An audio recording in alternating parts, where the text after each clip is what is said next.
안녕하세요. 오늘은 모스펫에 대해서 수업을 하려고 합니다. 우리가 이 모스펫을 알기 위해서는 이 모스 캐패시터에 대해서 공부를 해야 되고요. 그 다음에 모스 캐패시터를 알기 위해서라면 일반적인 캐패시터에 대한 이해가 필요합니다. 그래서 처음에는 캐패시터에 대해서 설명을 하고요. 그 다음에 모스캡에 대한 설명, 그리고 이 모스캡에 이제 소스하고 드레인이 있으면 이제 모스펫이 되거든요. 마지막으로는 이 모스펫 설명을 하고 수업을 마치겠습니다. 캐패시터에 대한 내용입니다. 우리가 캐패시터를 알아야 되는 이유에 대해서 간략하게 설명을 드리면, 보시는 구조가 보면 이제 모스펫이에요. 그래서 여기가 소스, 드레인, 게이트, 그 다음에 여기가 옥사이드, 그 다음에 요 밑에 기판이 실리콘입니다. 안쪽만 이제 보게 되면 게이트, 옥사이드, 그다음에 실리콘이 되거든요. 그래서 게이트는 우리가 메탈로 쓸 수 있으니까 M, 그다음에 옥사이드는 O, 그다음에 실리콘은 X 해서 이런 식으로 모스 캐패시터를 우리가 알게 되면 이제 이 모스펫에 대한 소자를 좀 더 쉽게 이해할 수가 있는 거죠.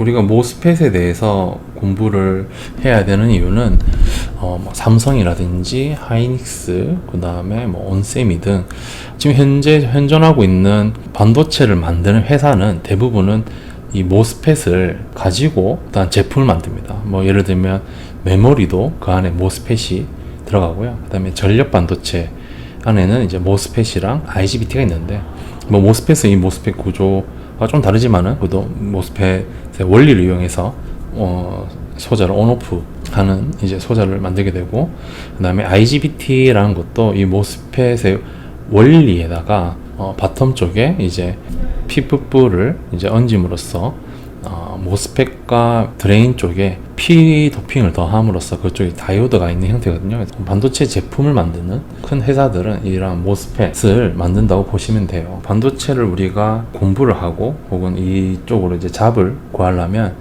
이러한 모스펫에 대한 이해가 필요하겠습니다. 앞서 말씀드린 것처럼 중간 구조 여기를 보면 여기가 이제 게이트, 옥사이드, 그리고 여기가 이제 실리콘이죠. 얘를 보면 이 게이트, 메탈, 그 다음에 옥사이드, 그 다음에 섭이 이렇게 있습니다. 이게 실리콘이죠. 이렇게 우리가 이제 뭐라고 부르냐면 이거를 이제 모스 캐패시터라고 부릅니다. 이 모스 캐패시터를 알기 위해서라면 먼저 이 캐패시터에 대한 특성 혹은 구조에 대해서 공부를 하는 게 우선이라서 먼저 캐패시터에 대해서 공부를 해보겠습니다. 캐패시터에 대한 정의입니다. 인슐레이터가 중간에 있고요. 양쪽에 메탈 전극을 두고 있습니다. 그리고 여기다가 우리가 5V를 인가를 하게 되면요, 그만큼의 전압이 여기에 5V가 걸리게 되고 그 5V를 이 캐패시터가 저장을 할 수가 있습니다. 마치 이제 배터리처럼 우리가 또 쓸 수 있는 거죠. 구조는 보면 M, I, M 이라고 우리가 표현을 자주 합니다. 기호는 이렇게 보시는 것처럼 이런 식으로 우리가 기호를 그리게 됩니다. 그러면 이 캐패시터의 원리에 대해서 좀 간략하게 설명을 드리면, 앞서 말씀을 드린 것처럼 처음에는 이 캐패시터 내에는 이제 0V가 저장이 되어 있어요. 근데 여기에 전압을 우리가 5V를 인가를 하게 되면 그 값만큼 여기에 5V만큼의 전하량이 축적이 된다라고 보시면 됩니다. 이 5V 이상으로는 이제 더 이상 축적을 할 수가 없는데요. 그 이유는 일단 양쪽에 전압이 같은 전압이 이제 걸리기 때문에 전하 이동이 있을 수가 없겠죠. 왜냐면 전이차가 없으니까, 그죠? 그리고 안에는 이미 이런 식으로 전하들이 가득하기 때문에 그 다음 전하가 같은 극성을 가지는 그 다음 전하가 들어올라 하더라도 같은 그 전극의 힘에 의해서 플러스이기 때문에 이 힘이 이제 밀어내게 됩니다. 청력이라거든요. 그거를 쿨롱 폴스가 발생을 해서 더 이상 전하가 축적을 못하고 여기에 이제 인가된 전압만큼 캐패시터의 전압이 이제 축적이 되는 구조가 캐패시터라고 할 수 있겠습니다. 예를 들어서 5V가 축적이 되어 있는데 이게 어떻게 이제 방전이 되는지 혹은 어떻게 축적이 되는지에 대해서 알아보도록 하겠습니다. 이 회로를 한번 보시면 이쪽에 이제 5V가 전원이 인가되어 있고요. 그 안에 이제 캐패시터가 하나 있고, 그 다음에 여기는 로드라고 해서 부하를 제가 이제 저항으로 표시를 해놨습니다. 자, 그래서 여기에 전원에 5V가 인가가 되면 요 가까이에 있는 캐패시터가 먼저 축적이 되겠죠. 그리고 그 축적이 끝나고 나면 전류가 이렇게 돌아서 나올 겁니다. 자, 그러면 축적이 되는 그 현상에 대해서 먼저 말씀을 드리면, 이게 스위치가 이제 열린 상태에서는 이 캐패시터 양단에 일렉트론들이 이런 식으로 존재를 하게 되는데, 그런데 이제 이 스위치를 우리가 닫게 돼요. 그러게 되면 전압이 인가되어 있으니까 여기 있는 일렉트론들은 이런 식으로 이동을 하겠죠. 이런 식으로 이동을 해서 결국 이 B면 쪽으로 캐패시터가 이렇게 있잖아요. 그거를 이렇게 돌려놨다 보시면 돼요. 그래서 여기 있는 전자가 인가된 전압에 의해서 이렇게 이동해서 이런 식으로 해서 이쪽에 일렉트론들이 더 모이게 됩니다. 그러면 여기는 상대적으로 이제 플러스 전하가 쌓이게 되겠죠.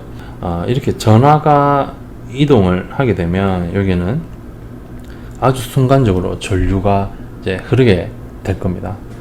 그리고 여기에 VS에 걸려 있는 이 전압, 그러니까 이 파워 서플라이에 걸려 있는 전압만큼 여기에 캐패시터에 있는 전압도 동전압으로 이제 걸리게 되면 더 이상 전하 이동이 없는 거예요. 왜냐하면 파워 서플라이에서 걸리는 전압만큼 이 캐패시터에도 전압이 걸릴 거기 때문에 이 두 개의 전압이 동일해지면 더 이상 전하 이동이 없을 겁니다. 그러면 이제 전류도 없게 되고, 그 상태로 여기 보시는 것처럼 스위치를 떼게 되면 VC 같은 경우는 여기 있는 VS만큼 그 에너지를 가지고 있게 됩니다. 자, 그러면 이 상태에서 만약에 여기 있는 전원을 만약에 끄게 됩니다. 전원을 오프를 시키면 여기 있는 이 캐패시터가 이제 전원원이 되는 거죠. 요 캐패시터부터 아까 축적되어 있는 이제 전하들이 이제 이동을 하게 되는 거죠. 그래서 여기 있는 이 부하를 켜게 되는, 그러니까 예를 들면 만약에 VS에 50V를 걸었다고 가정할게요. 그러면 VC에는 50V가 걸리게 될 겁니다. 그럼 그 상태에서 요 검은 박스가 만약에 전구라고 가정을 한다면 여기 스위치를 닫는 순간 여기서는 이제 전자가 이동을 해서 여기서 이제 플러스를 걸면 이제 전자가 이렇게 다시 또 원위치로 가겠죠. 그러면서 전구가 불을 켜지고요. 그리고 나서 이 모든 이동이 끝나면 여기 있는 이 캡에 있는 이 전압이 다 소진이 되면 여기 있는 전구는 불이 꺼지면서 캡에 있는 모든 전하량을 썼다라고 우리가 볼 수가 있겠습니다. 만약에 이런 캡이 이제 만약에 없는 케이스에 대해서 우리가 좀 얘기를 해보면요. 회로상에서 요게 만약에 중간에 우리가 캡이 없는 상태에서 이 회로를 오프를 했다고 가정을 할게요. 여기 시간축이고요. 이거는 전류가 되겠습니다. 딱 끄는 순간 이 전류는 여기서 뚝 끊길 거예요. 그러면 어떻게 되냐면 여기서 바로 끊겨서 제로가 갈 수도 있지만은 만약에 전류가 크다든지 하면 요런 데서 이제 이렇게 오실레이션이 발생할 수가 있겠죠. 너무 강제적으로 전압이 탁 빠지게 되면 역전류가 흐른다든지 이런 식으로 오실레이션이 튀게 됩니다. 자, 그러면 이제 그 주변 회로에 부담이 됩니다. 그래서 인위적으로 이 전원부 근처에는 이제 캡을 달아서 천천히 전류가 꺼질 수가 있도록 캡을 임의로 답니다. 그래서 뭐 예를 들면 여러분 노트북에 어댑터 있잖아요. 어댑터에 220V가 있고, 그 다음에 여기 220V를 걸었을 때 이 어댑터에 불이 켜졌다고 가정을 할게요. 전원이 들어온 거죠. 근데 만약에 이 어댑터의 전원을 제가 끈다고 했을 때 이 불이 바로 꺼지는 게 아니고 한 몇 초 있다가 얘가 이제 오프로 해서 꺼질 거예요. 왜냐면 220V는 큰 전압을 순간적으로 꺼버리면 요 안에 있는 회로에 부담이 되거든요. 그래서 요 어댑터의 안에 보면 이런 식으로 캡이 전원부 근처에는 항상 달려 있습니다. 그래서 그럼으로써 이제 전류가 순간적으로 빠지는 거를 이제 막아주는 거죠. 그래서 그거를 우리는 뭐라고 부르냐면 딜레이 타우라고 부릅니다. 딜레이를 임의로 이제 걸어주기입니다. 그래서 이 딜레이는 보면 이제 저항 곱하기 이제 요 C 값이거든요. 이 C가 뭐냐면 캐패시터 값이 되겠습니다. 캐패시터가 있는 경우 전류가 아주 천천히 흐릅니다. 그죠? 근데 이게 만약에 요런 그 어댑터처럼 큰 전원을 쓰는 그런 단이라면 캐패시터가 있는 게 좀 안전하겠죠. 그 회로 측면에서는 보호하기 위해서는. 근데 만약에 이게 소자라면 모스펫처럼 빨리 온오프를 해야 되는 스위칭 소자라면 어떨까요? 그렇다면 온오프가 됐을 때 이 게이트 전압에 따라서 빨리 온오프가 돼야 되는데 그러지 못하고 이 채널이 존재한다든지 뭐 이런 식으로 좀 딜레이를 만들게 될 겁니다. 그래서 이러한 캡 성분은 전원부를 온오프를 할 때는 좀 필요하지만은 스위칭을 하는 입장에서는 가능하면 작은 게 좋습니다. 이런 부분은 알아두시면 좋을 것 같고요. 그리고 모스펫 구조라든지 공식을 다시 한번 보면, 구조는 앞서 말씀드린 것처럼 중간에 인슐레이터가 있습니다. 인슐레이터가 있고 그 다음에 이 양쪽에 메탈이 존재하게 되겠습니다. 그리고 여기에 이제 쌓이는 이 전압값은 결국 여기 인가된 전압과 비례하게 됩니다. 수식이 어떻게 되냐면 이 C값은 전화분의 이제 Q가 되고요. 요 전압값, 요 C값은 두께에 반비례하고요. 요 옥사이드 유전율에, 그러니까 인슐레이터의 유전율에 비례하게 됩니다. 자, 다시 정리를 좀 하면요. 결국 캡이란 값은 뭐냐면 전압당 얼만큼의 전하를 축적할 수 있는지를 나타내는 값입니다. C값이라는 건요. 그리고 이 C값은 캡 구조에서 어떠한 관계식을 갖냐면 두께. 이게 뭐냐면 여기 유전율에 대한 두께거든요. 이 유전율 두께가 작을수록 더 많은 차지값을 쌓을 수가 있습니다. 왜냐면 이 서로 거리가 먼 것보다는 가까울수록 그 안에서 이제 걸리는 필드 값이 더 커지겠죠. 그러면 더 많은 전하를 끌어모을 수가 있잖아요. 그래서 옥사이드 두께가 작을수록 이 C 값은 더 증가하게 될 겁니다. 그리고 하나 더는 이 유전율. 이전에 옥시데이션 수업에서 한번 설명을 드린 적이 있지만, 유전율이라는 것은 전자를 얼만큼 이제 유혹할 수 있는 확률이라고 보시면 되거든요. 그래서 이 유전율이 높으면 높을수록 더 많은 전하를 끌어모을 수가 있다는 거죠. 이 C값이라는 거는 결국 앞서 말씀드린 것처럼 이제 Q값을 그러니까 전압당 Q값이 얼마인지를 아는 거잖아요. 그러니까 이 옥사이드의 유전율, 그러니까 전자를 모을 수 있는 이 힘이, 확률이 높을수록 당연히 이 Q값은 증가하게 되겠죠. 유전율에 비례하게 됩니다. 이러한 수식을 가지게 되고, 그리고 요 면적, 이 면적이 넓으면 넓을수록 더 많은 양을 우리가 축적할 수가 있을 거잖아요. 요 C값은 면적에 비례하게 되겠습니다. 전극에 축적이 되었을 때 스위치를 떼더라도 이게 어떻게 어떠한 원리를 유지를 시키고 있는지에 대해서 한번 살펴보면요. 이제 여기가 축적이 되어 있는 상태입니다. 그거를 이제 이런 식으로 그림을 그린 건데요. 보시면 플러스 전하가 이제 축적이 되어 있고, 여기는 이제 마이너스 전하가 축적이 되어 있습니다. 그래서 이 양쪽은 동일한 값이 축적이 되어 있겠죠. 그러다 보니까 이 옥사이드 안에서는 이제 라인 포스가 발생하게 됩니다. 그러니 요 서로의 힘이, 어차피 플러스는 마이너스를 가지고 있으려 하잖아요. 그러니까 그 힘이 동등하기 때문에 그 값이 유지가 될 수가 있습니다. 있고, 그리고 또 한편으로는 만약에 여기서 우리가 뭐 이게 오프가 되더라도 여기서 우리가 뭐 전구라든지 그런 게 있으면 그쪽으로 이제 전류를 쓰겠죠. 근데 그런 게 없는 상태라면, 그리고 여기가 오프가 있는 상태, 여기도 오프를 한 상태라면 요 안에 있는 전하는 아까 말씀드린 그런 라인 포스에 의해서 서로 그 힘을 땡기고 있기 때문에 유지를 시키고 있다고 보시면 돼요. 그리고 요 안에서, 그러니까 옥사이드 안에서는 이 옥사이드 안에 물질이 어떤 식으로 변화가 있냐면, 전압이 오프가 되어 있는 경우, 쉽게 설명하기 위해서 실리콘의 그 원자 구조를 제가 그린 건데요. 뭐 그냥 한 예입니다. 실리콘은 반도체라서 이 안에 인슐레이터를 못 쓰겠죠. 만약 쓰려면 SiO2라는 인슐레이터를 써야 될 겁니다. 아무튼 한 예로 실리콘의 원자 구조인데요. 만약에 이 안쪽에서 우리가 캡을 축적을 하고 있다면 저렌치 안에서는 이런 식으로 실리콘 안에 핵이 있을 거고, 그죠? 그 최외곽 전자가 이제 내가 있는 구조네요. 근데 그게 동그란 게 이제 요 걸려진 전압에 의해서 그래서 분극 형성이 일어나서 이런 식으로 당겨 올라가는 형태가 될 겁니다. 그래서 일렉트론들은 여기 걸려진 전압에 의해서 위로 당겨 올라갈 거고요.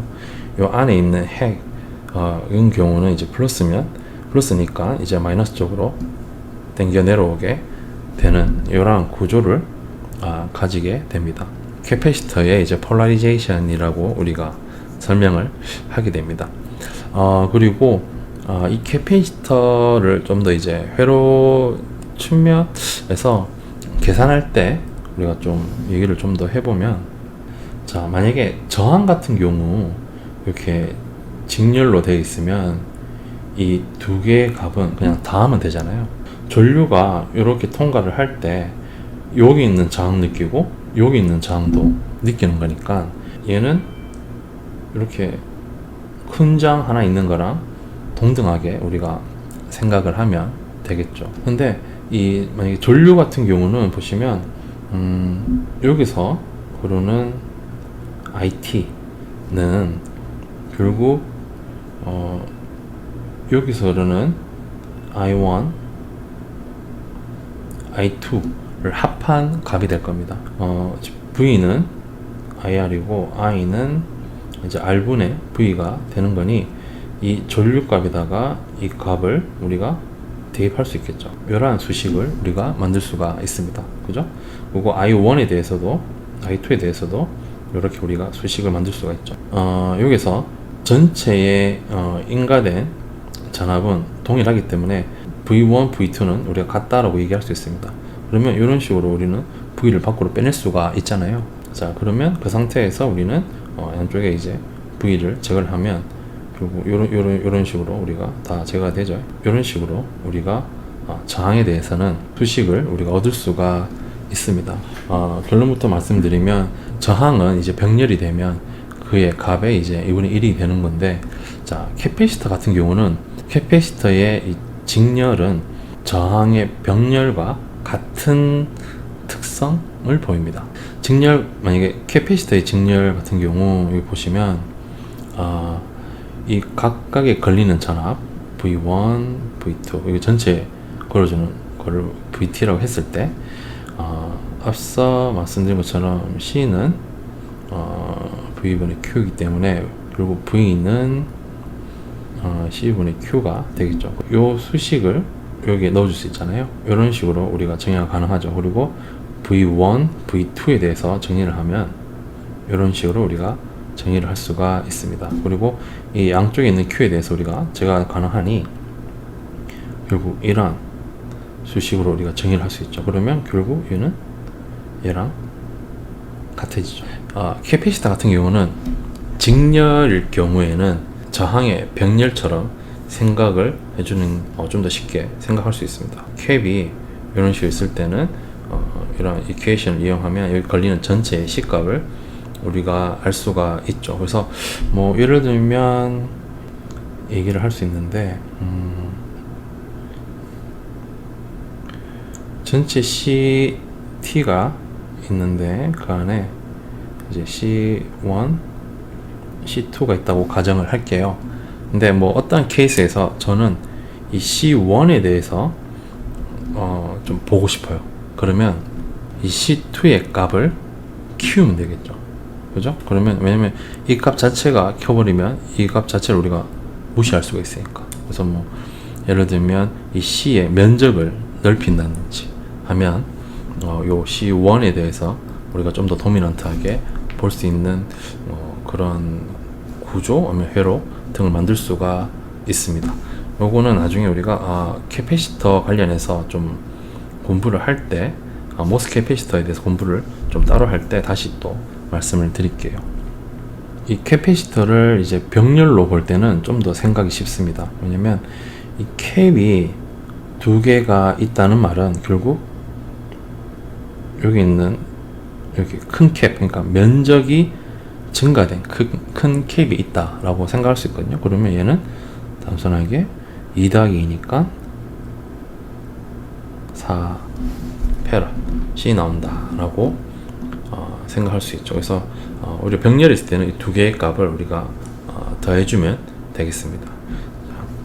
자, 이것으로 이제 캐패시터에 대한 설명을 끝냈고요.